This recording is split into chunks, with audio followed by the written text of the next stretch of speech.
Hello students, आज का हमारा लेक्चर बीएससी फाइनल ईयर की ऑर्गेनिक केमिस्ट्री के अमीनो एसिड चैप्टर से लिया गया है। आज के चैप्टर के जो मेजर कंटेंट रहने वाले हैं वो है अमीनो एसिड चीज़ क्या होती है, अमीनो एसिड की खुद की स्ट्रक्चर क्या होती है, अमीनो एसिड की स्टीरियोकेमिस्ट्री समझाइए, अमीनो एसिड की क्लासिफिकेशन की कितने टाइप के अमीनो एसिड होते हैं, और दो बहुत ही इंपॉर्टेंट कंसेप्ट जिसमें से एक मेरे हिसाब से एग्जाम में आएगा ही आएगा, वो है आइसो इलेक्ट्रिक पॉइंट क्या होता है और इलेक्ट्रोफोरेसिस क्या चीज़ होती है। इन दोनों कंसेप्ट में जो बीएससी फाइनल ईयर के स्टूडेंट अगर जस्ट आफ्टर आप एमएससी के लिए किसी भी एंट्रेंस एग्जाम के लिए प्रिपरेशन करते हैं तो इसका एक क्वेश्चन कंफर्म है कि यहाँ से एक क्वेश्चन जरूर जरूर आने वाला है। तो देखिए, और वैसे भी ये आपके सिलेबस के अकॉर्डिंग एग्जाम के लिए भी बहुत ज़्यादा इंपॉर्टेंट है। तो आज मैं मेरा लेक्चर स्टार्ट करता हूँ सबसे पहले अमीनो एसिड क्या होता है इस बात से।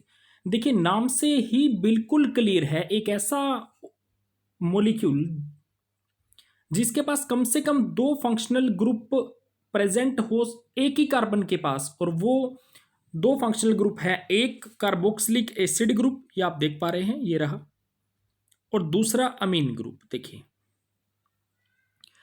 एक अमीनो ग्रुप आपके पास है, एक ही कार्बन पर एक अमीनो ग्रुप है और एक कार्बोक्सिलिक एसिड ग्रुप लगा हुआ है। क्लियर। अब देखिए, वैसे आईयूपीएसी नेमिंग की अगर आप बात करते हैं तो एसिड को अगर एक नंबर कार्बन दे तो दो नंबर पे आपके पास क्या चीज है, अमीनो ग्रुप लगा हुआ है। तो कार्बोक्सिलिक एसिड और अमीनो ग्रुप की अगर नेमिंग की बात करते हैं तो कार्बोक्सिलिक एसिड ग्रुप जो है वो मेजर फंक्शनल ग्रुप है। तो मेजर नाम तो क्या होगा, कार्बोक्सिलिक एसिड के बेस पे, और अमीनो ग्रुप जो है वो एक सब्स्टिट्यूएंट ग्रुप के तौर पे यहाँ प्रेजेंट है। तो सब्स्टिट्यूएंट ग्रुप की नेमिंग जाहिर सी बात है वो क्या होती है, पहले होती है। तो यहाँ हम बात कर रहे हैं क्योंकि फंक्शनल ग्रुप के विद रिस्पेक्ट टू जो जस्ट आगे वाला कार्बन है, तो यहाँ आप देख सकते हैं कार्बोक्सिलिक एसिड के विद रिस्पेक्ट टू आगे वाला carbon is the alpha carbon. तो अल्फा पोजीशन के ऊपर आपके पास क्या है, अमीनो ग्रुप प्रेजेंट है, so that is called as the alpha amino acid. ऐसा नहीं है ये अमीनो एसिड में एक ही कार्बन पे बीटा पे नहीं हो सकता या और आगे नहीं हो सकता, बिल्कुल हो सकता है। लेकिन जो बायोलॉजिकल फंक्शनल जो पार्ट की बात करते हैं, जो कि प्रोटीन का मेजर पार्ट होता है, जो अमीनो एसिड प्रोटीन का मेजर पार्ट होता है, that is the alpha amino acid.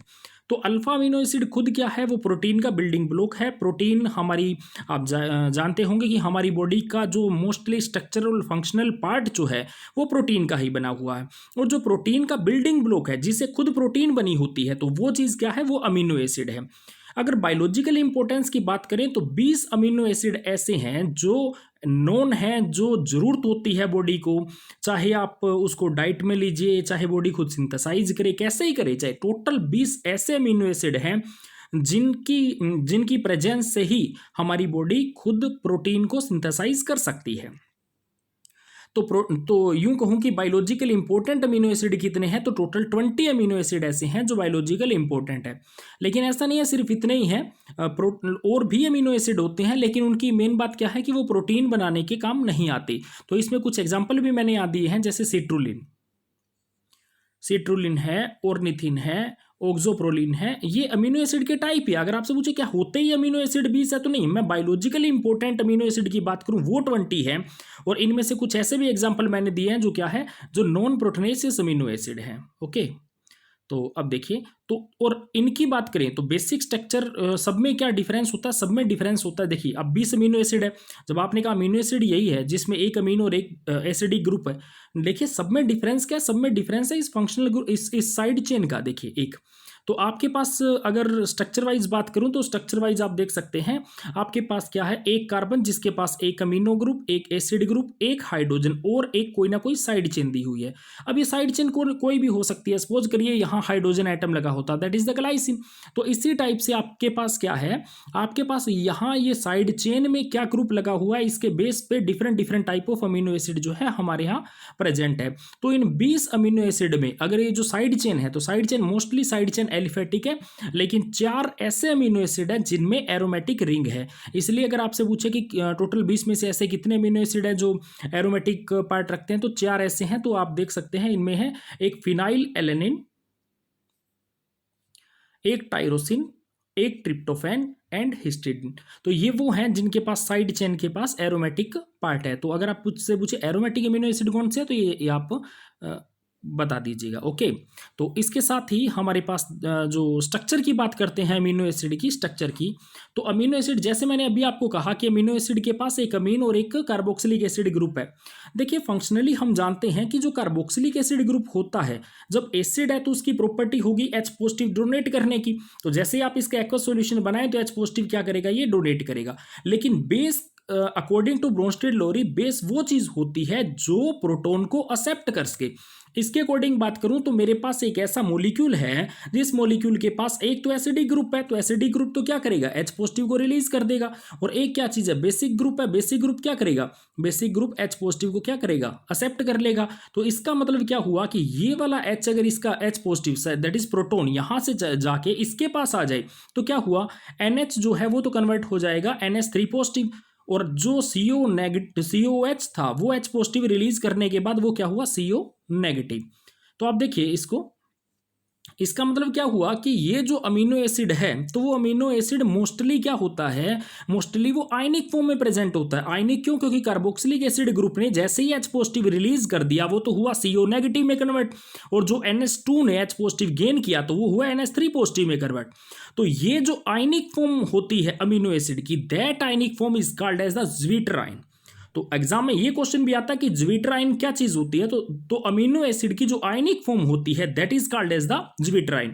तो नॉर्मली हम ये भी देखिए आप जानते होंगे कि अगर कोई एसिड और बेस के कॉम्बिनेशन से जो चीज बनती है दैट इज द साल्ट। और अभी ये जो आयनिक पार्ट बना है ये किसकी वजह से बना हुआ, एक एसिड और एक बेस फंक्शनल ग्रुप के इंटरेक्शन की वजह से।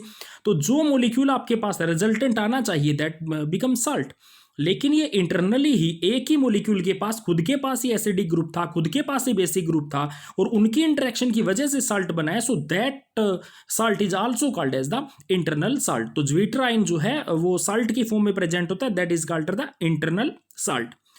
यहाँ एक बहुत ही इंपॉर्टेंट बात जो कंपटीशन के अंदर खासकर पूछ ली जाती है, अगर आपसे कोई यूं पूछे कि अमीनो एसिड के अंदर एसिडिक ग्रुप क्या है, that is the carboxylic acid group, क्योंकि इसके पास ही H पॉजिटिव रिलीज करने की टेंडेंसी है ही जब H इसके पास तो यही रिलीज करेगा। और लेकिन बेसिक पार्ट कौन सा है, amine group is the basic part. लेकिन आपको यूं अगर क्वेश्चन में यूं दे दे कि ज्विटर में बताइए, क्योंकि देखिए ज्विटर है तो अमीनो एसिड का हिस्सा ना, लेकिन अगर क्वेश्चन में ये आ जाता है कि what is the acidic part in the zwitter, तो देखिए एसिडिक पार्ट तो वही होगा ना जिसके पास क्या होगा, H पॉजिटिव डोनेट करने की प्रॉपर्टी होगी। अब H पॉजिटिव है किसके पास, अब कार्बोक्सिलिक एसिड जिसकी आप बात कर रहे हो उसने तो भैया अपना H पॉजिटिव दे दिया ना। जब उसने H पॉजिटिव दे दिया तो वो H पॉजिटिव अब है किसके पास, है तो अब अमीनो ग्रुप के पास, जो खुद किस में कन्वर्ट हो चुका है, NH3 पॉजिटिव के पास। तो आज जो ज्विटर की बात करें तो ज्विटर में अगर आपसे पूछे एसिडिक ग्रुप कौन सा है तो NH3 positive the acidic group, क्योंकि NH3 पॉजिटिव के पास H पॉजिटिव है जो वो रिलीज कर सकता है। और बेसिक ग्रुप की बात करें तो बेसिक ग्रुप है CO negative, that is carboxylic acid group, जो सॉरी कार्बोक्सिलेट आयन, तो वो जो हिस्सा है वो अब H पॉजिटिव को एक्सेप्ट कर सकता है। तो देखिए इस बात को बहुत ध्यान से, अगर आपसे कहे अमीनो एसिड में बताइए एसिडिक ग्रुप कौन सा है तो आप क्या बोलेंगे, अमीनो एसिड के अंदर एसिडिक ग्रुप कौन सा है, कार्बोक्सिलिक एसिड, और बेसिक कौन सा है, अमीन ग्रुप। और अगर ज्विटर में आपसे पूछे एसिडिक ग्रुप कौन सा है, that is the NH3 positive and basic group is the CO negative group. Okay, तो ये दोनों में डिफरेंस रहेगा। सीधा पूछ रहे ज्विटर क्या है, इंटरनल साल्ट क्या चीज होती है, नोट आ सकता है, इस क्वेश्चन को बहुत अच्छे से कीजिएगा। नेक्स्ट देखिए, अब इस बात का एविडेंस दीजिए कि जो अमीनो एसिड होता है वो आयनिक फॉर्म में प्रेजेंट होता है। तो हम कैसे कह सकते हैं कि अमीनो एसिड जो होता है वो आयनिक फॉर्म में प्रेजेंट, ये जो डाइपोलर आयन है इसकी फॉर्म में प्रेजेंट हो सकता है या होता है। तो सबसे इंपॉर्टेंट बात कि जो अमीनो एसिड है वो पोलर सोलवेंट के अंदर सोल्यूबल होता है। देखिए आयनिक चीज ही क्या होगी, जिसमें आयनिक कैरेक्टर जितना ज्यादा होगा वो चीज उतनी ही ज्यादा पोलर सोलवेंट में सोल्यूबल होगी। लाइक डिजोल्व लाइक के अकॉर्डिंग वाटर जो है वो एक पोलर सोलवेंट है, तो पानी में कौन डिजोल्व होगा, जो आयनिक चीज होगी। तो अगर ये डाइपोलर आयन में है तो सीधा मैं क्या करूँ, इस चीज को पानी में डालूंगा, ये डिजोल्व होने की टेंडेंसी रखता होगा। तो आयनिक हाईली सोल्यूबिलिटी इनकी जो है पोलर सोलवेंट के अंदर वो इस बात को रिप्रेजेंट करती है कि अमीनो एसिड आयनिक फॉर्म में प्रेजेंट होगा। और ये नॉन पोलर सोलवेंट के अंदर सोल्यूबल नहीं है, इसका मतलब ये तो कंप्लीटली आयनिक है, और नॉन पोलर सोलवेंट जो होते हैं उसमें डिजोल्व नहीं होंगे। तो एक बात ये एविडेंस रहेगा कि जो अमीनो एसिड है वो डाईपोलर आयन की फॉर्म में प्रेजेंट होता है। सेकेंड बात, हम जानते हैं जितना ज्यादा आयनिक कैरेक्टर, इसका मतलब उसका डाइपोल मोमेंट उतना ही हाई होता है। अब मैं ये बात कह रहा हूं कि अमीनो एसिड जो है वो आयनिक फॉर्म में प्रेजेंट है, इसका मतलब इसका डाइपोल मोमेंट हाई होगा। तो हमने जैसे ही इनका डाइपोल मोमेंट चेक किया तो 10 से लेके 15 डिबाई के बीच में इनका डाइपोल मूवमेंट आता है, तो इसका मतलब हाई डाइपोल मूवमेंट भी इस बात को रिप्रेजेंट करता है कि ये आयनिक फॉर्म में प्रेजेंट होता होगा। अब जितना ज्यादा आयनिक कैरेक्टर उनका मेल्टिंग पॉइंट भी उतना हाई होगा। और क्योंकि मैंने अभी कहा कि एक एसिडिक और एक बेसिक ग्रुप है जो आपस में इंटरेक्शन करते हैं, तो इसका मतलब अगर मैं इस चीज को एसिड के साथ इंटरेक्शन करवाऊं तो ये बेस की तरह बिहेव कर देगा, और बेस के साथ करवाऊं तो एसिड की तरह बिहेव कर देगा। इट मीन्स ये एम्फोटेरिक नेचर का होता है। ये सारी बातें रिप्रेजेंट करती है किस चीज को, कि ये डाईपोलर आयन की फॉर्म में प्रेजेंट होते होंगे कौन, अमीनो एसिड।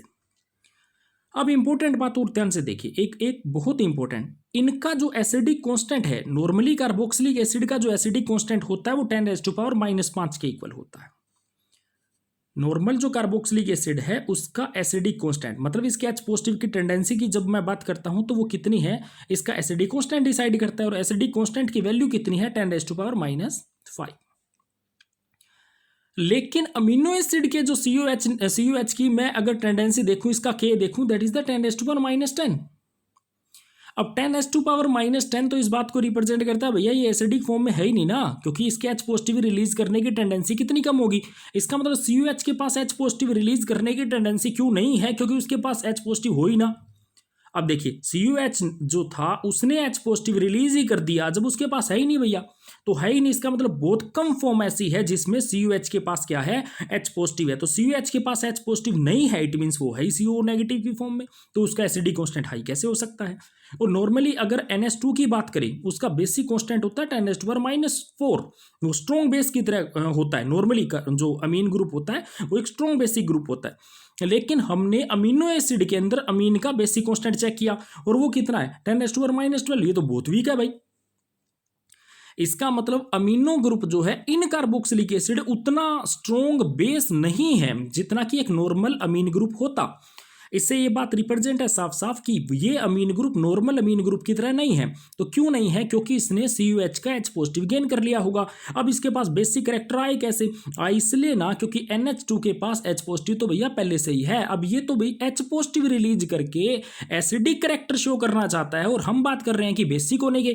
अब अगर तो ये नॉन आयनिक फॉर्म में होता तो ये अमीन ग्रुप एक स्ट्रॉन्ग बेस की तरह बिहेव करता, इसका बेसिक कांस्टेंट भी बहुत हाई होता, और कार्बोक्सिलिक एसिड ग्रुप एक स्ट्रॉन्ग एसिड ग्रुप की तरह होता, H पॉजिटिव रिलीज करने की टेंडेंसी रखता, उसका एसिडिक कांस्टेंट बहुत हाई होता। लेकिन जैसे हम बात कर रहे हैं कि इसके अंदर ना ही तो ये क्या है, एसिडिक ग्रुप इतना स्ट्रॉन्ग है, ना ही बेसिक, क्योंकि ये नॉर्मल COH और नॉर्मल NH2 ग्रुप जैसे है ही नहीं।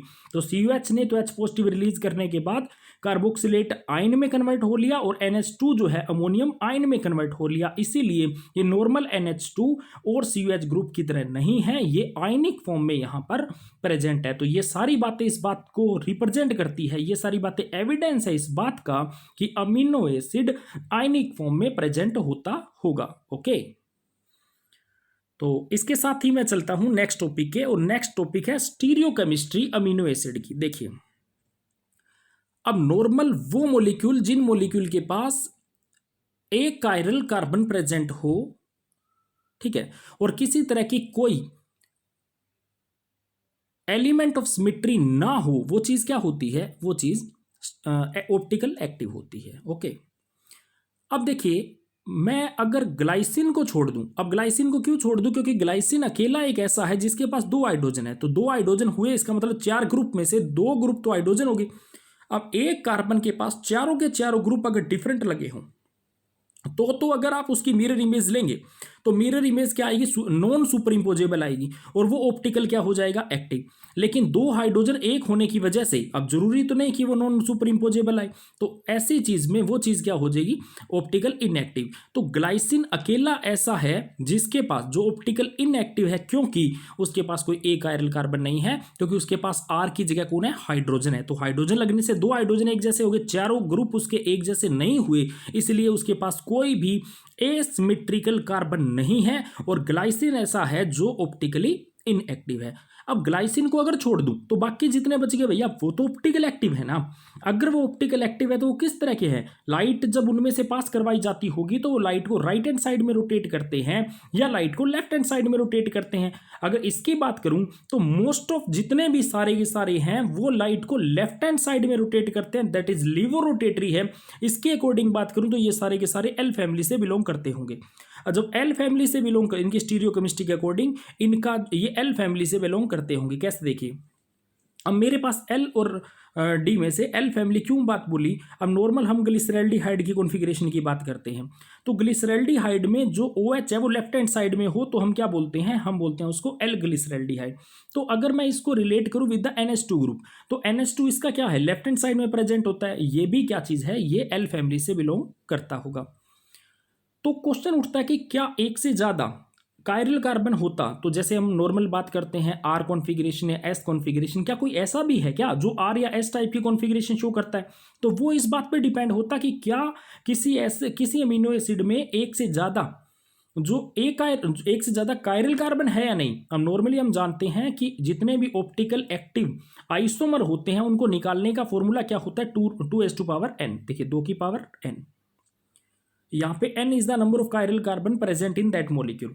अब देखिए हमारे पास दो ऐसे अमीनो एसिड है जिनके पास 2 कायरल कार्बन प्रेजेंट है, तो 2 है तो 2s⁴ is equal to 4, 2s⁴ is equal to 4। इसका मतलब उनके 4 क्या हो सकते हैं, आइसोमर प्रेजेंट हो सकते हैं इंडिविजुअल के। तो ऐसे दो कौन कौन से, ये भी पूछ लिया जाता है, एक तो है थ्रियोनिन और दूसरा है आइसोल्यूसिन। थ्रियोनिन के पास जो ग्रुप है वो है CH OH CH3 और इसके पास है एक R जो CH के साथ एक CH3 दूसरे CH के साथ 2 CH3। तो ये जो चीज़ है वो क्या चीज़ है, आप इनको प्लेस करके आप देख सकते हैं। ओके, तो अब मैं बात करता हूँ क्लासिफिकेशन ऑफ अमीनो एसिड की। देखिए अमीनो एसिड कितने तरह के होते हैं, जब हम इसकी क्लासिफिकेशन की बात करते हैं तो सबसे इंपॉर्टेंट हमारे लिए क्या हो जाता है, हम ये देखें कि इनको, क्योंकि देखिए इन सारों की जरूरत क्या कहाँ पड़ने वाली है, प्रोटीन सिंथेसिस के लिए पड़ने वाली है। अब प्रोटीन सिंथेसिस हमारी बॉडी का मेजर फंक्शन है, प्रोटीन को सिंथेसाइज होना ही पड़ेगा तो ही काम चलेगा। अब प्रोटीन सिंथेसिस अगर आपने करवानी है इसका मतलब अमीनो एसिड अपनी बॉडी को चाहिए। अब क्वेश्चन ये उठता है कि वो अमीनो एसिड हमारी बॉडी खुद बना लेगी या अगर बॉडी नहीं बना पाती तो हमें उसको डाइट में लेना पड़ेगा। तो क्या कोई अमीनो एसिड ऐसा है जो हमारी बॉडी बना लेती है या उसको डाइट में लेना पड़ता है, इसके बेस पे आप बताइए कि अमीनो एसिड कितने तरह के होते हैं। अब टाइप तो 2 हो गए, अब एक कौन सा हुआ असेंशियल अमीनो एसिड और दूसरा कौन सा हुआ नॉन असेंशियल अमीनो एसिड।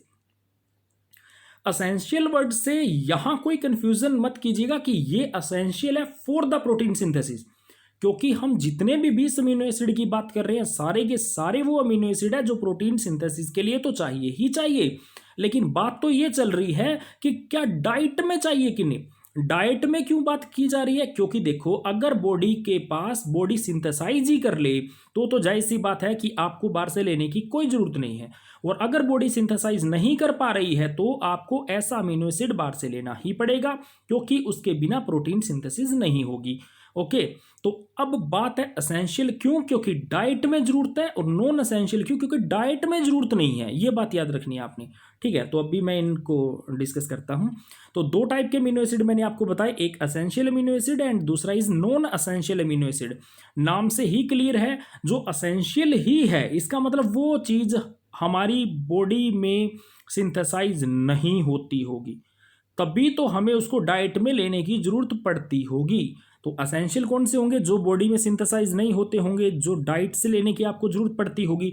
और जो नॉन असेंशियल है, क्योंकि बॉडी जब बना ही लेगी भैया तो आपको बाहर से लेने की उसको जरूरत नहीं पड़ेगी। तो ऐसे जो नॉन असेंशियल होते हैं वो बॉडी सिंथेसाइज कर लेती है और हमें डाइट में लेने की जरूरत नहीं पड़ती। अब जो असेंशियल अमीनो एसिड होते हैं, अब क्योंकि वो बॉडी सिंथेसाइज नहीं कर पा रही तो हम कहीं से तो लेना। अब इंपॉर्टेंट बात ये है, essential amino acid most of सारे के सारे एसेंशियल अमीनो एसिड जितने भी हैं वो एनिमल प्रोडक्ट से मिलते हैं। एग इसका बहुत बेटर एग्जांपल है, तो एनिमल प्रोडक्ट से मिलते हैं, मैं फिर कहता हूं। और लेकिन जो नॉन एसेंशियल है वो plants as well as animal दोनों के अंदर प्रेजेंट होते हैं। ओके, तो ऐसे ही अब मैं बात करूं तो जो इनडिस्पेंसिबल एंड डिस्पेंसिबल की फॉर्म में, किसको डिस्पेंसिबल या इनडिस्पेंसिबल कहा जाता है। देखिए बात है कि अल्टरनेट उसका है या नहीं है। देखिए जब मैंने कहा कि वो चीज जो है वो डाइट में लेनी ही पड़ेगी, इसका मतलब कोई अल्टरनेट तो है ही नहीं ना, कि अगर वो नहीं है तो वो चीज रुक ही जाएगी, इसका मतलब वो इनडिस्पेंसिबल है, आप उसको किसी से रिप्लेस नहीं कर सकते, नॉन रिप्लेसेबल है, क्योंकि आपको वो डाइट में लेना ही पड़ेगा। अगर रिप्लेस ही हो सकता तो फिर मुझे डाइट में उसकी जरूरत ही ना पड़ती। तो जाहिर सी बात है, एसेंशियल अमीनो एसिड जितने भी होते हैं वो इनडिस्पेंसिबल होते हैं, आप उनको किसी टाइप से कोई रिप्लेस नहीं कर सकते, उनका कोई अल्टरनेट आपके पास नहीं होगा। लेकिन जो नॉन एसेंशियल है बॉडी खुद सिंथेसाइज कर लेती है, क्योंकि उनका अल्टरनेट बॉडी के पास होता है। तो एसेंशियल वाले क्या होते हैं, वो इनडिस्पेंसिबल अमीनो एसिड काउंट होते हैं, जबकि नॉन एसेंशियल वाले को क्या कहा जाता है, डिस्पेंसिबल अमीनो एसिड बोला जाता है। अब इनके एग्जांपल की बात करें तो वेलिन और फिनाइल एलेनिन ये दोनों एसेंशियल के एग्जांपल है, ग्लाइसिन और एलेनिन जो है वो नॉन एसेंशियल के एग्जांपल हैं। तो इसके साथ ही मैं नेक्स्ट टॉपिक पे चलता हूं, और नेक्स्ट टॉपिक हमारे पास जो है इनसे रिलेटेड कुछ और बातें, एसेंशियल और नॉन एसेंशियल अमीनो एसिड से रिलेटेड कुछ और बातें हैं, मैं उनको डिस्कस करता हूं। देखिए वो तो था एज क्वेश्चन में, क्वेश्चन सीधा आ जाए एसेंशियल नॉन एसेंशियल में डिफरेंस बताइए, उसको डिफरेंस फॉर्म में ले लिया। लेकिन अमीनो एसिड से रिलेटेड कुछ और बातें भी है जो एग्जाम में एक एक मार्क्स की फॉर्म में पूछी जा सकती है, तो वो जो बात कर रहा हूं वो ध्यान से देखिएगा। देखिए जैसे मैंने आपको बात कही कि टोटल एसेंशियल है कितने और नॉन एसेंशियल कितने हैं, तो ये माना जाता है कि टोटल 11 ऐसे हैं जो नॉन एसेंशियल है, इसका मतलब बॉडी सिंथेसाइज कर लेगी। 11 ऐसे हैं जो नॉन एसेंशियल है जो बॉडी सिंथेसाइज कर लेगी, और उनमें से भी 11 में से 6 जो हैं वो ऐसे होते हैं जो नॉर्मली वो सिंथेसाइज, अगर बात करें कंडीशनल सिंथेसिस होती है उनकी, कंडीशनल सिंथेसिस मतलब कोई पर्टिकुलर काम के लिए चाहिए, जब चाहिएंगे तो ही बॉडी बनाएगी, अदरवाइज वो नॉर्मल सिंथेसाइज नहीं होते। तो 6 अमीनो एसिड ऐसे हैं जो कंडीशनल एसेंशियल हैं, जो डाइट में आपको कंडीशनल एसेंशियल है, कि ये आपको भैया जब ऐसी चीजें बनानी हो, जब कोई पर्टिकुलर काम हो, जब तभी आपको जरूरत पड़ेगी, अदरवाइज ये चीज आपको जरूरत नहीं पड़ने वाली। तो ये कंडीशनल सिंथेसिस होती है।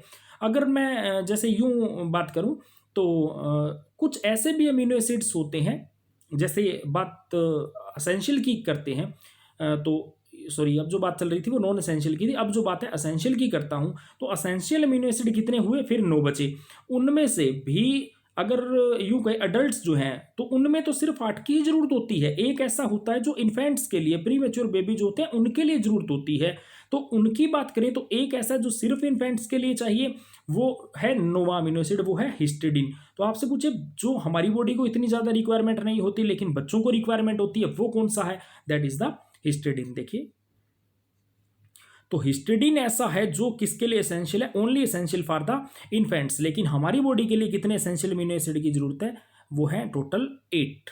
ओके तो 8 ऐसे हैं, वो है वेलिन, आइसोल्यूसिन, ये जितने भी नाम हैं आप अच्छी तरह से पढ़ लीजिएगा। लेकिन 9वां जो है हिस्टिडीन है जो एसेंशियल है, वो किसमें आपको बच्चे को ज़्यादा जरूरत इसकी पड़ती है।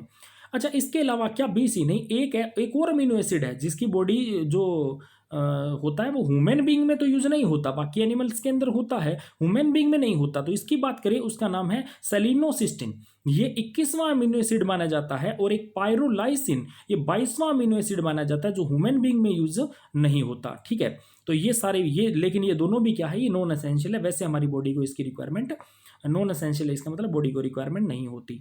तो ये दो, क्योंकि ह्यूमन बीइंग तो वैसे भी इसको लेता नहीं है। तो वैसे अगर बात आ जाती है तो जैसे मैंने कहा बायोलॉजिकली इंपॉर्टेंट अमीनो एसिड की बात चल रही थी, तो 20 यूं नहीं है कि कहीं 21 लिखा हो तो आप कंफ्यूज हो है, तो मैंने 21वां भी बता दिया, इवन 22वां भी आपको बता दिया। तो 21वां मैंने बताया सेलिनोसिस्टिन और 22वां आपको बताया पायरोल्यूसिन। ओके तो नेक्स्ट मैं चलता हूँ स्लाइड पे। देखिए अब जो बात चल रही थी वो थी डाइट में था कि नहीं, अब जो मैं बात कर रहा हूं वो ये है कि उसका नेचर कैसा है, वो एसिडिक है, वो बेसिक है, वो न्यूट्रल है, मतलब उसके पास एसिडिक और बेसिक ग्रुप बराबर हैं। तो इनकी बात करें तो देखिए अब भी हम बात कर रहे हैं कि जो स्टार्टिंग में मैंने स्ट्रक्चर की बात की थी उसमें मैंने साफ साफ कहा था कि अमीनो एसिड वो जिसमें कम से कम एक अमीन ग्रुप और एक एसिडिक ग्रुप आपके पास है, इसी हिसाब से तो वो न्यूट्रल हुआ ना। लेकिन ये तो कोई जरूरी नहीं भैया, जो आर ग्रुप है उसमें हो सकता है एक बेसिक ग्रुप फालतू, उसमें हो सकता है एक एसिडिक ग्रुप फालतू, उसमें हो सकता है कोई हो ही ना। चलो ठीक है, मान लीजिए हाइड्रोक्सिल ग्रुप है, हाइड्रोजन है, कोई हाइड्रोकार्बन चेन है, कोई बेंजीन रिंग है, ऐसी कोई चीज आ जाती है,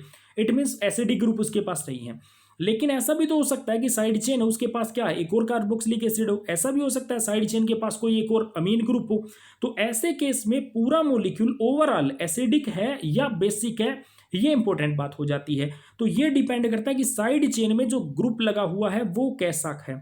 तो साइड चेन में अगर एसिडिक ग्रुप ज्यादा हुआ तो देखिए एक या एक से ज्यादा साइड चेन के अंदर एसिडिक ग्रुप आ गया और एक मेन था ही, तो एसिडिक ग्रुप ज्यादा हो जाए अगर as compare to amine group, तो ओवरऑल वो क्या बचा, ओवरऑल तो एसिडिक ही बचा ना। देखिए ये बात कर रहा हूं मैं कि एसिडिक अमीनो एसिड कब हो सकता है, अगर उस मॉलिक्यूल के अंदर, उस अमीनो एसिड के अंदर एसिडिक ग्रुप जो है, मतलब COH ग्रुप जो है वो नंबर में ज्यादा हो as compare to amine group. तो एसिडिक ग्रुप ज्यादा हुए एज वेल एसिडिक ज्यादा हुए as compare to amino group, तो that is called as the acidic amino acid. Okay, तो इसके कुछ एग्जांपल है जैसे एस्पार्टिक एसिड और ग्लूटामिक एसिड, और ग्लूटामिक एसिड का आपको एग्जांपल दे रखा है, ये रहा वो जो मेजर कार्बन के साथ लगना था, ये अमीन ग्रुप, लेकिन ये जो साइड चेन है, ये साइड चेन, इसके पास एक कार्बोक्सिलिक एसिड ग्रुप और है।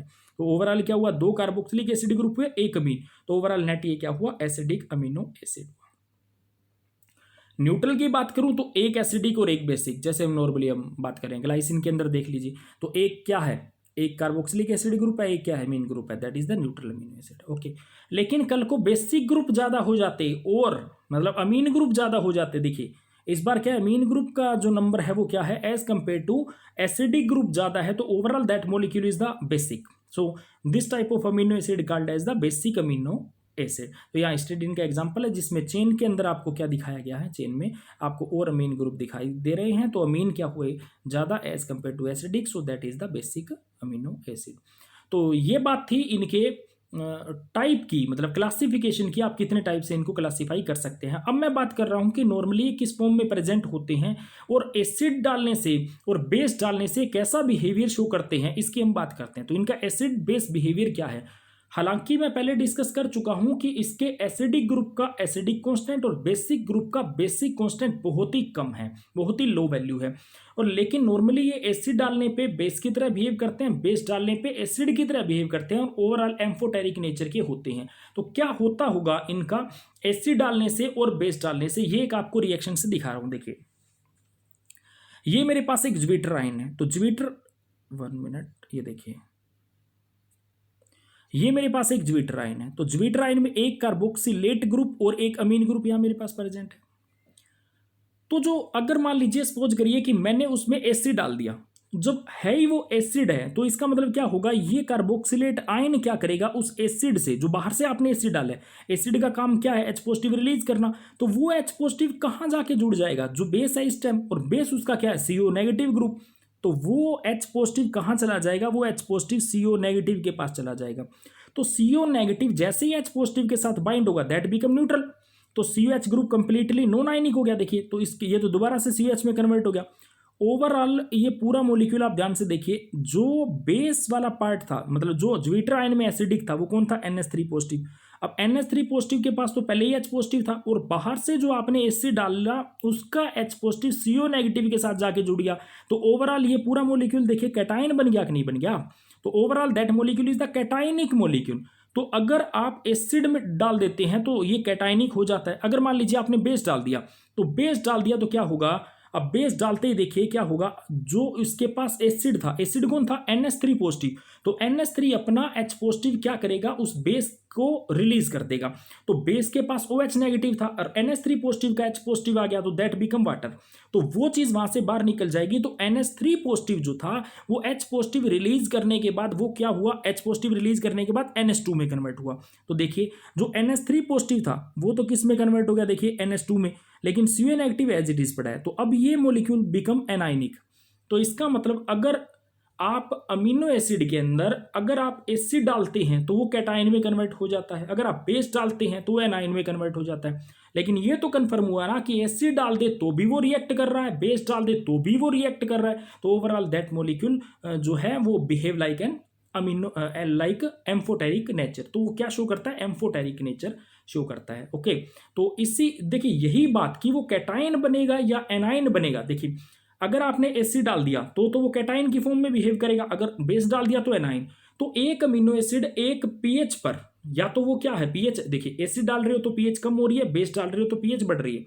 तो एक पर्टिकुलर पीएच पे उस पे या तो नेगेटिव चार्ज है या उसके पास क्या है, पॉजिटिव चार्ज है। और मान लीजिए सपोज मैंने इलेक्ट्रिक फील्ड अप्लाई कर दिया और अगर उसके पास प्लस चार्ज है तो वो माइनस इलेक्ट्रोड की तरफ चलना चाहेगा, मतलब बाहर से माइनस इलेक्ट्रोड का मतलब कैथोड। अगर वो मैंने बाहर से बैटरी लगा रखी है और उसका पॉजिटिव इलेक्ट्रोड है, अगर उस मान लीजिए अमीनो एसिड के पास नेट नेगेटिव चार्ज है तो किस साइड जाएगा, वो एनोड की तरह बिहेव कर, एनोड की तरफ माइग्रेट करना स्टार्ट होगा। तो ओवरऑल कहने का मतलब अमीनो एसिड अगर एक पर्टिकुलर पीएच पर किसी ना किसी आयनिक फॉर्म में है, आयनिक मतलब या तो वो कैटाइन है या वो एनाइन है, तो इलेक्ट्रिक फील्ड अगर अप्लाई कर दूं तो वो अमीनो एसिड माइग्रेट करने की कोशिश करेगा अपने चार्ज के विद रिस्पेक्ट टू अपने इलेक्ट्रोड की तरफ। अगर उसके पास ओवरऑल नेगेटिव चार्ज है तो वो एनोड की तरफ मतलब पॉजिटिव की तरफ मूव करेगा। अगर उस अमीनो एसिड के पास पॉजिटिव चार्ज है मतलब एसिडिक है तो पॉजिटिव है तो negative electrode that is cathode की तरफ माइग्रेट करने की कोशिश करेगा। तो ओवरऑल इसकी माइग्रेशन जो है वो होने लग जाती है अगर बाहर से आप इलेक्ट्रिक फील्ड अप्लाई करते हैं तो। पर किस पे, एक पर्टिकुलर पीएच पे ना। लेकिन मान लीजिए कि मैंने ऐसी कोई पीएच सेट कर दी, सपोज करो कोई अमीनो एसिड है, अमीनो एसिड की आपने एक पर्टिकुलर पीएच कर रखी है, वो पीएच पे मान लीजिए कैथोड की तरफ जा रहा है सपोज। अब आपने पीएच चेंज कर दी, वो कैथोड की बजाय एनोड की तरफ जाता, तो एक टाइम ऐसा भी तो आ सकता है कि आपने एक पर्टिकुलर पीएच ऐसी कर दी कि अब वो ना तो कैथोड की तरफ जा रहा और ना वो एनोड की तरफ जा रहा, तो हमें उसकी बात करनी है। तो आगे जो हमारा टॉपिक आने वाला है, इट मीन्स हम जो बात कर रहे हैं आइसोइलेक्ट्रिक पॉइंट की, उसमें यही आयनिक फॉर्म का समझना जो है हमारे लिए बहुत इंपॉर्टेंट हो जाता है। तो आप इस टॉपिक को बहुत बहुत ध्यान से समझिएगा। ओके, तो नेक्स्ट मैं टॉपिक पे चलता हूं। देखिए अब मेरे पास है आइसोइलेक्ट्रिक पॉइंट क्या चीज है, और इसी को जैसे मैंने अभी आपको समझाया उसी को एक्सटेंड करता हूं बात को। अब मान लीजिए मेरे पास एक अमीनो एसिड है। अब अमीनो एसिड है और मान लीजिए मैंने अमीनो एसिड पर क्या कर दिया, मैंने अमीनो एसिड पर इलेक्ट्रिक फील्ड अप्लाई कर दिया। तो देखिए अगर तो उस अमीनो एसिड पर एक पर्टिकुलर पीएच पर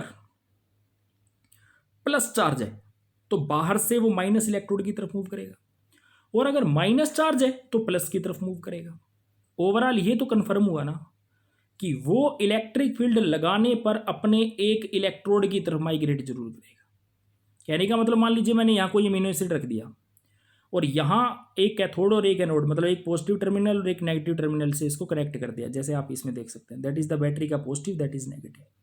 और मेरे पास कोई अमीनो एसिड है ये रहा, अगर तो वो न्यूट्रल है तो एक प्लस और एक माइनस है तो वो ना इधर जाने वाला और ना इधर जाने वाला। और अगर वो मान लीजिए कैटाइनिक है, कैटाइनिक क्यों, अगर बेस ज़्यादा हुआ, देखिए बेसिक हुआ तो वो एनाइनिक हो जाएगा बेस डालते ही। तो देखिए अगर तो वो बेसिक है तो क्या हो जाएगा, सॉरी कैटाइनिक हो जाएगा तो किस तरफ माइग्रेट करेगा, माइनस की तरफ। और अगर वो एसिडिक है तो किस तरफ माइग्रेट करेगा, प्लस की तरफ। ओके, तो अगर मैं यूं बात कहूं कि एक पर्टिकुलर क्या होगा कि एक पर्टिकुलर किस पे, कि एक पर्टिकुलर पीएच पर जो अमीनो एसिड है, एक पर्टिकुलर अमीनो एसिड है, वो किसी एक इलेक्ट्रोड की विद रिस्पेक्ट टू माइग्रेट करेगा ही करेगा। लेकिन अब मैं यूं कहूं कि मुझे उसकी माइग्रेशन को रोकना है, तो मैं रोक कैसे सकता हूं, पीएच को चेंज करके। देखिए क्योंकि एक पीएच के ऊपर ऐसा टाइम आएगा जब वो न्यूट्रल हो जाएगा, एक ऐसी पीएच आएगी जिस पीएच पर वो न्यूट्रल हो जाएगा और किसी भी इलेक्ट्रोड की तरफ माइग्रेट करना बंद कर देगा। तो उस पीएच को ही उस अमीनो एसिड का आइसोइलेक्ट्रिक पॉइंट बोला जाता है। तो आइसोइलेक्ट्रिक पॉइंट खुद क्या है, आइसोइलेक्ट्रिक पॉइंट पर, आइसोइलेक्ट्रिक पॉइंट पहले तो ये समझिए एक पीएच वैल्यू है, एक ऐसी पीएच वैल्यू जिस पीएच वैल्यू पर एक अमीनो एसिड न्यूट्रल हो जाता है, मतलब न्यूट्रल अमीनो एसिड में कन्वर्ट हो जाता है, मींस उसके सारे फंक्शनल ग्रुप न्यूट्रल हो जाते हैं। इस वजह से वो किसी भी इलेक्ट्रोड की तरफ माइग्रेट नहीं कर पाता, ओवरऑल उसकी माइग्रेशन सीज हो जाती है और उस पीएच वैल्यू को ही आइसोइलेक्ट्रिक पॉइंट कहा जाता है। अब ये जो पूरा सेटअप होता है कि वो किस तरह माइग्रेट करता है, that method is called as the electrophoresis, जिसमें उसकी माइग्रेशन को चेक किया जाता है। तो हम बात कर रहे हैं आइसोइलेक्ट्रिक पॉइंट की। मोस्ट इंपॉर्टेंट है, फिर समझ लीजिए इस बात को कि एक पर्टिकुलर पीएच ऐसी आएगी किसी भी अमीनो एसिड के पास जब उसके सारे ग्रुप, फंक्शनल ग्रुप न्यूट्रल हो जाएंगे, ना कैटाइनिक रहेंगे ना एनाइनिक रहेंगे, उस वक्त वो overall molecule become neutral become non ionic, और ऐसे केस में उसकी नेट माइग्रेशन किसी भी इलेक्ट्रोड की तरफ सीज हो जाती है, वो मूव नहीं करता इलेक्ट्रोफोरेसिस के दौरान, और ऐसे पीएच वैल्यू को ही आइसो इलेक्ट्रिक पॉइंट बोला जाता है। अब इस चीज को समझना बहुत बहुत ज्यादा इंपॉर्टेंट है। अभी इसीलिए मैंने इसको एक एग्जांपल से आपको समझाया, क्योंकि डाउट बच्चे को क्या हो जाता है, सर एक से ज्यादा फंक्शनल ग्रुप है, आप एक कैसे किसी चीज को, मान लीजिए एक अमीन ग्रुप है, अमीन ग्रुप के पास 2 H पॉजिटिव है, कोई तो चार्ज सर उसके पास रहेगा। तो इसी चीज को समझाने के लिए मैंने क्या किया है, एक एग्जाम्पल यहां पे लिया, उसको ध्यान से समझिएगा। ये देखिए मेरे पास ये एग्जाम्पल है, और एग्जाम्पल है मेरे पास आर्जिनिन का। देखिए मैं इसका एक शॉर्टकट आपको बताता हूं, बस एक छोटी सी बात याद रखिएगा कि जो भी फंक्शनल ग्रुप होता है उसका कोई एसिडिक कांस्टेंट तो होगा ना, कोई तो एसिडिक कांस्टेंट है। अगर आपने उसके एसिडिक कांस्टेंट की पीके वैल्यू निकालो, मान लो किसी का एसिडिक कांस्टेंट 10⁻⁻5 है, तो उसकी पीके क्या होगी 5। देखिए अगर मान लीजिए किसी का के ए क्या है, के ए सपोज करिए 10⁻⁻5 है, तो उसका नेगेटिव लोग लोगे, तो नेगेटिव लोग मतलब पीके, तो उसकी पी के ए वैल्यू, तो पी के क्या आएगी नेगेटिव लॉग ऑफ के, और वो चीज़ क्या हो जाएगी -10⁻⁻5 मतलब लॉग में, तो वो क्या हो जाएगी 5। उसका मतलब इसकी पी के वैल्यू क्या है 5 है। और आपने एक पीएच कर रखी है, सपोज 2 कर रखी है, 3 कर रखी है, 4 कर रखी है, तो पीएच और पीके में क्या रिलेशन है ये देखना है बस आपने। अगर मान लीजिए कोई भी फंक्शनल ग्रुप के पीके ए वैल्यू, देखिए अगर मान लीजिए आपने जो पीएच दे रखी है वो पीएच किसी फंक्शनल ग्रुप की पीके वैल्यू से कम है, तो बस एक ही बात याद रखना, वो प्रोटोनेशन करेगा, मतलब प्रोटोन को क्या कर देगा, एक्सेप्ट करेगा। प्रोटोनेशन मतलब प्रोटोन को लेना। मैं फिर रिपीट करता हूं, आप सिर्फ एक ही बात याद रखिएगा, अगर आपने जो पीएच दे रखी है, अब जो आपने सॉल्यूशन की पीएच कर रखी है, अगर वो किसी फंक्शनल ग्रुप की पीके वैल्यू से कम है, तो ये मान के चलिए कि वो फंक्शनल ग्रुप क्या करेगा, वो प्रोटोन को एक्सेप्ट करेगा बस। और अगर मान लीजिए किसी की पीएच वैल्यू पीके वैल्यू से ज्यादा है, तो वो डीप्रोटोनेशन करेगा, वो फंक्शनल ग्रुप अपना H पॉजिटिव छोड़ देगा। बस आपको एक ही बात याद रखनी है यहाँ पे। क्लियर? एग्जाम में आपका जो कंपटीशन का क्वेश्चन आएगा, चार्ज का भी आ सकता है, पीके वैल्यू का भी आ सकता है, पीएच के साथ कंडीशन पूछी जा सकती है, आइसोइलेक्ट्रिक वैल्यू पूछी जा सकती है। याद रखिएगा बात, ये बहुत बहुत इंपॉर्टेंट कंसेप्ट है। देखिए क्या है ये, आप इसको एग्जाम्पल को ध्यान से देखिए, इस पूरे को। यहां आपके पास 3 फंक्शनल ग्रुप है, एक कार्बोक्सिलिक एसिड, इसका कोई पीके वैल्यू होगी, दूसरा ये वाला NH3 पॉजिटिव, इसकी भी पीके वैल्यू होगी, और इसकी साइड चेन के अंदर भी एक ग्रुप है जिसकी खुद की पीके वैल्यू।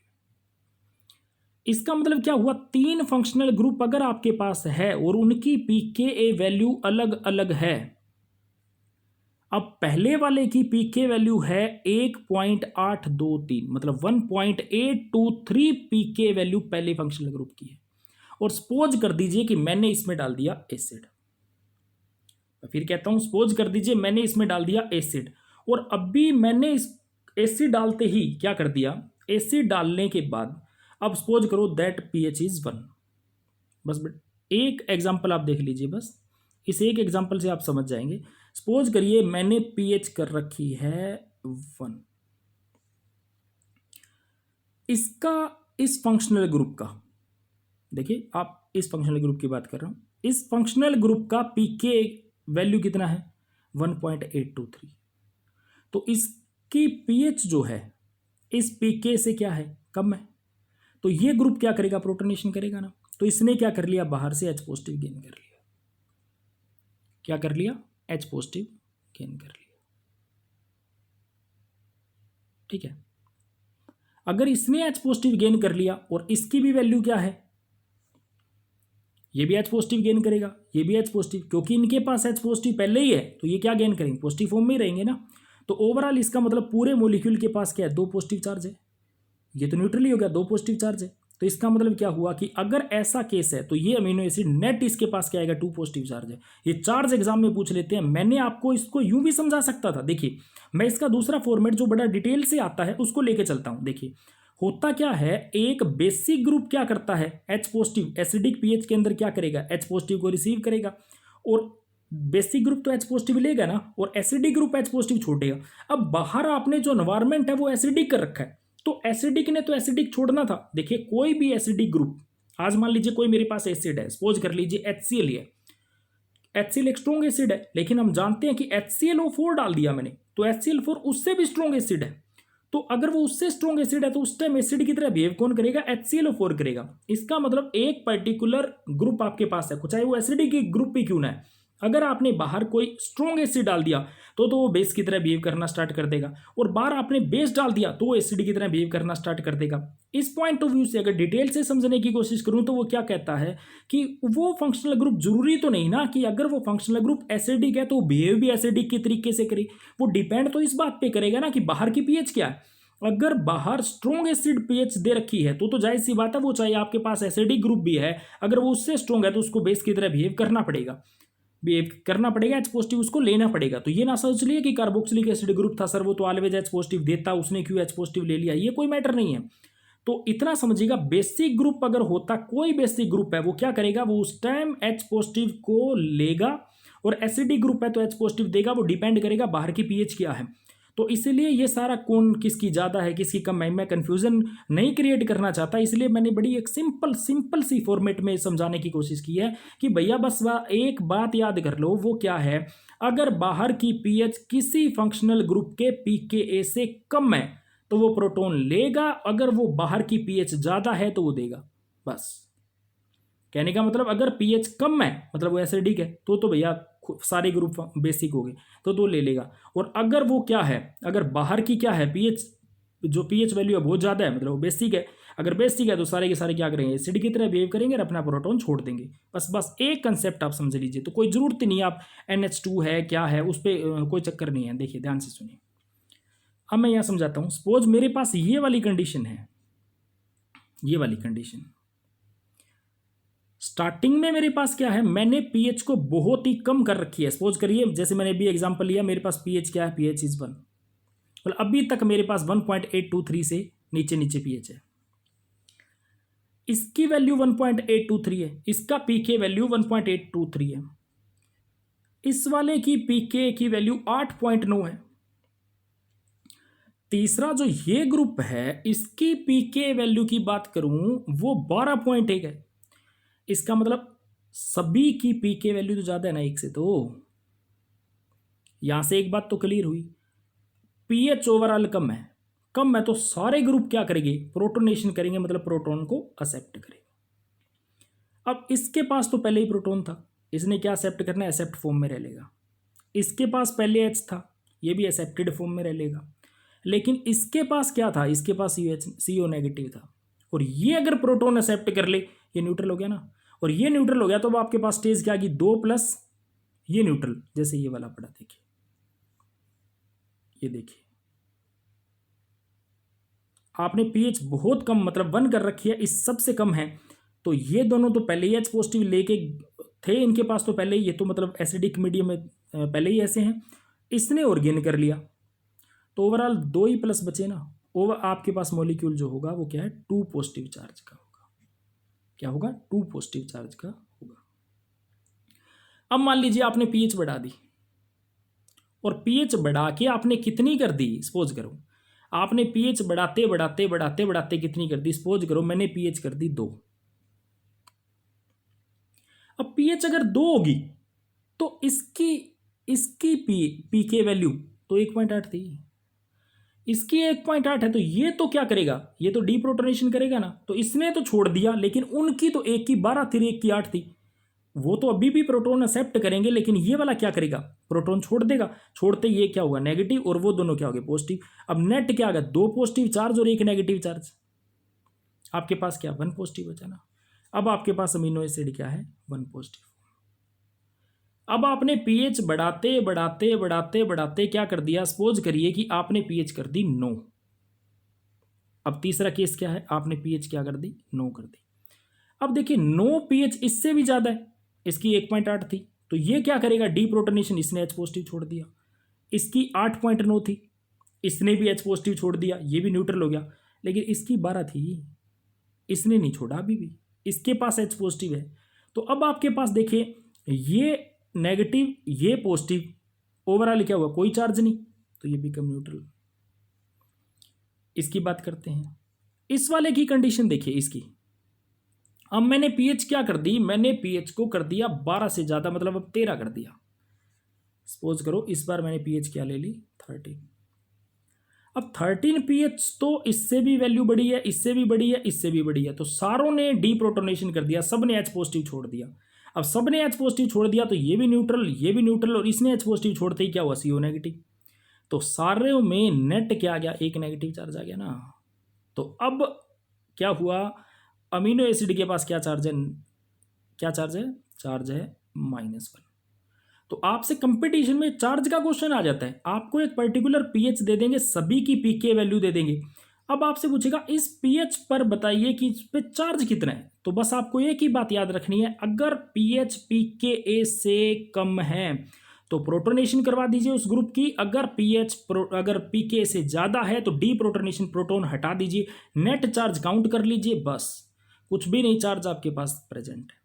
तो देखिए मैंने कहा एक पीएच पे ऐसा होगा जब वो मॉलिक्यूल न्यूट्रल हो जाएगा, तो इस पूरे के अंदर पीएच देखिए कौन सी आई थी आपके पास जब न्यूट्रल हुआ था, पीएच ये वाला कंडीशन थी जहां वो देखो नेट उसके पास कोई चार्ज नहीं रहा था। जब इसके पास कोई चार्ज नहीं है तो ये मूव कैसे करे भाई, जब मूव नहीं कर सकता इसका मतलब कहीं ना कहीं इन पीएच पे कि कोई तो पीएच जहां से शुरू है जहां खत्म है, कोई तो इन बिटवीन उसकी ऐसी पीएच आएगी ना जिस पीएच पे न्यूट्रल हो जाएगा, मॉलिक्यूल बिकम कंप्लीटली न्यूट्रल और उसकी माइग्रेशन बंद हो जाएगी। That point is the isoelectric point. Okay, तो इस चीज को देखिए मैं ग्राफ से भी आपको समझाता हूं। अब ये ग्राफ देखिए, वही अर्जिनिन का ग्राफ आपके पास है। इस बार देखिए आपके पास जो पीएच मैंने कहा था बहुत ही कम थी, अब जो ग्राफ है बहुत ध्यान से समझिए, बहुत, बस ये लास्ट ही स्लाइड है, बस थोड़ा सा और। स्टार्टिंग में आपके पास जो अमीनो एसिड था याद कीजिए, उसमें 2 अमीनो ग्रुप थे, बहुत ही लेस एसिड, लेस पीएच आपके पास लेस पीएच का मतलब कि क्या होगा, पीएच अगर कम है तो वो क्या करेंगे, प्रोटोनेशन, प्रोटॉन को एक्सेप्ट करेंगे।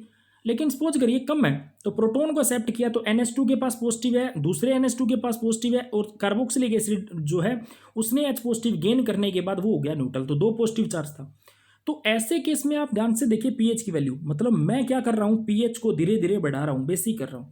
तो पीएच बढ़ने के साथ साथ थोड़ी देर तो ऐसा होगा कि वो रिएक्शन करेगा, रिएक्शन करने का मतलब वो फंक्शनल ग्रुप उस बाहर से बेस डालोगे उसके साथ इंटरेक्ट करने की कोशिश करेंगे।